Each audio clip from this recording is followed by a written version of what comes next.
আপনিও কি চাষবাসের সাথে যুক্ত? আপনারও কি ইচ্ছে রয়েছে যে ফসল লাগিয়েছেন বা সবজি লাগিয়েছেন তার মধ্যে অধিকতম উৎপাদন বৃদ্ধি করানো, কিন্তু কিছু সমস্যার জন্য সেগুলো আমরা পারছি না। যেমন হচ্ছে পাতা চট করে হলদে ভাব চলে আসা, পাতার মধ্যে যে পোকা লাগছে সেটা আমি কীটনাশক স্প্রে করে করে আলান্ত হয়ে গেছি, কিন্তু আমি পোকা ছাড়াতে পারছি না গাছ থেকে। এমনকি গাছের মধ্যে যেটা কুটে ভাব বা গাছের পাতা জড়ো হয়ে যাওয়া, সেটাও কিন্তু আমি ছাড়াতে পারছি না। তাছাড়াও অনেক সবজি আছে যেগুলো পাতা শুকিয়ে শুকিয়ে মরে যায়, গাছের পাতা হট করে ঢলে পড়ে যায়। অনেক টাকা খরচা করে নিয়েছি, তারপরেও কিন্তু গাছের মধ্যে সেই পুরনো যৌবন ভাবকে আমি ফিরিয়ে আনতে পারছি না। তাছাড়াও সবচেয়ে বড় সমস্যা হলো চারা নির্বাচন বা কী জাতের বীজ লাগালে তার থেকে আমি ফলন অনেক বেশি পাবো। আমি যে বীজ লাগাচ্ছি সে কি সবচেয়ে তাপমাত্রা সহ্য করতে পারবে এই গ্রীষ্মতে?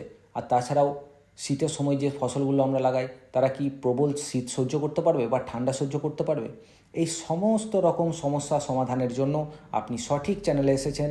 কীরকম পদ্ধতিতে চাষ করলে আপনাদের ফলন বাড়বে বা কোন সময়ে কী স্প্রে করবেন তাহলে আপনার ফলন বাড়বে, এমনকি কোন চারা বা কোন বীজ আপনি সেই সময়ে লাগাবেন, এই সমস্ত বিষয়গুলো জানার জন্য এই চ্যানেলটিকে এখনই সাবস্ক্রাইব করে বেল নোটিফিকেশানটাকে কিন্তু অবশ্যই অন করে দেবেন। আমি আমার সর্বোচ্চটুকু দিয়ে চেষ্টা করব আপনাদের সাহায্য করার। দেখা হচ্ছে পরের কোনো এক গুরুত্বপূর্ণ ভিডিও নিয়ে। ততদিন পর্যন্ত ভালো থাকবেন, সুস্থ থাকবেন। ধন্যবাদ।